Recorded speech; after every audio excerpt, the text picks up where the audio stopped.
Iran ও লেবাননের বিভিন্ন জায়গায় ইসরায়েল ও যুক্তরাষ্ট্রের হামলায় নিহতের সংখ্যা 742 ছাড়িয়েছে। তেহরানের মিসাইল ও পরমাণু স্থাপনা ধ্বংস করতে মাসব্যাপী হামলা চালানোর ঘোষণা দিয়েছেন মার্কিন প্রেসিডেন্ট ডোনাল্ড ট্রাম্প। এদিকে ইসরায়েল ও মধ্যপ্রাচ্যে যুক্তরাষ্ট্রের ঘাঁটি লক্ষ্য করে চলছে ইরানের হামলা। এ পর্যন্ত 6 মার্কিন সেনা ও 10 ইসরায়েলি নিহত হয়েছে। শহীদ আরাফাতের ডেস্ক রিপোর্ট।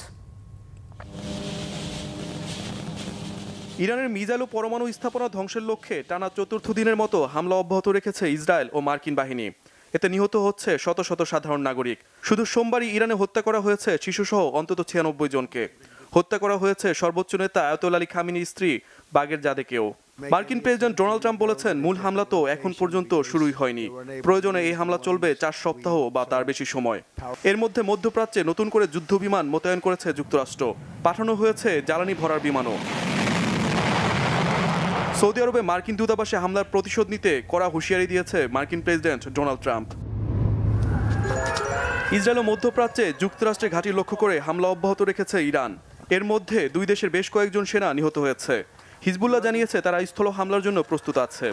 তেহরানের হামলার লক্ষ্যবস্তু হয়েছে মধ্যপ্রাচ্যে বিভিন্ন দেশের জ্বালানি অবকাঠামো। অস্ট্রেলিয়া দাবি করেছে দুবাইতে তাদের সেনা সদস্যদের লক্ষ্য করে হামলা চালিয়েছে ইরান। এর আগে সৌদি আরবে মার্কিন দূতাবাস লক্ষ্য করে হামলা চালায় ইরান। হামলা চলছে কুয়েত, কাতার ও ইরাকে মার্কিন সেনাদের লক্ষ্য করেও। ইরানের হামলা থেকে বাঁচতে জর্ডান, কুয়েত, লেবানন, ওমান, কাতার, সৌদি আরব, সিরিয়া, সংযুক্ত আরব আমিরাত সহ 15টি দেশের মার্কিন নাগরিকদের মধ্যপ্রাচ্য ছাড়ার নির্দেশ দিয়েছে যুক্তরাষ্ট্র। টানা চতুর্থ দিনে এসেও ক্ষতিগ্রস্ত দেশগুলোতে স্থগিত আছে বিমান চলাচল। তবে সংযুক্ত আরব আমিরাত ও সৌদি আরবে কয়েকটি ফ্লাইটের গতিপথ পরিবর্তন করা হয়েছে।